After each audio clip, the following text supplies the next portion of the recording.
Une ouverture compliquée, on va retrouver comme chaque après-midi Grégory Volokin en duplex depuis New York. Bonjour Grégory.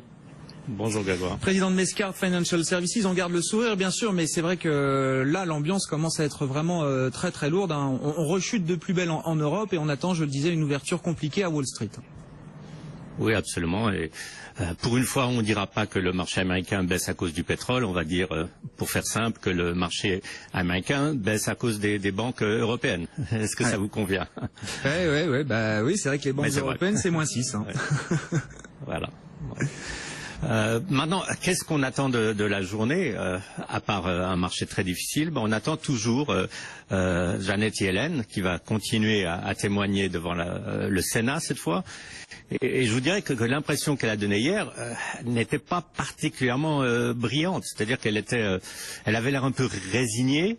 Évidemment qu'elle était très attaquée parce que ça politiquement ça arrive toujours. Par exemple, on lui reproche le chômage chez les Noirs de 18 à 25 ans. Je ne pense pas que ça soit vraiment sa responsabilité.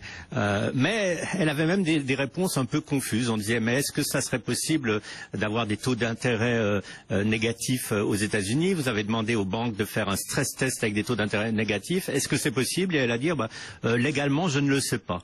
Donc elle n'a pas vraiment rassuré, ou elle n'a en tout cas pas donné une vraie apparence de force et de solidité à un moment où on en a vraiment besoin. Exercice difficile face à des politiques américains qui sont en pleine campagne. Là, effectivement, elle n'était pas forcément la bienvenue à la Chambre des représentants. Rebelote au Sénat cet après-midi pour Janet Yellen, qui tiendra peu ou prou le même discours. Il n'y a pas de changement à attendre. Du côté des entreprises, on a regardé les résultats de Twitter hier, Grégory. Le marché est encore déçu. Il n'y a toujours pas de croissance des utilisateurs mensuels actifs.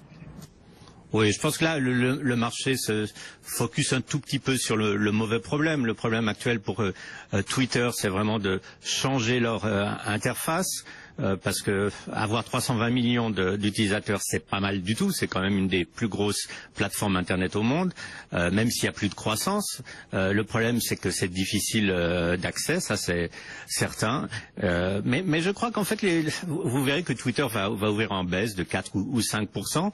Mais on commence à être un peu immunisé vis-à-vis de 5% de baisse. Si vous imaginez, Twitter n'a jamais gagné un centime de sa vie, alors que vous avez, comme je disais, des banques qui baisse de 10% aujourd'hui. Donc Twitter n'est peut-être pas le plus gros problème qu'on a aujourd'hui dans les marchés financiers.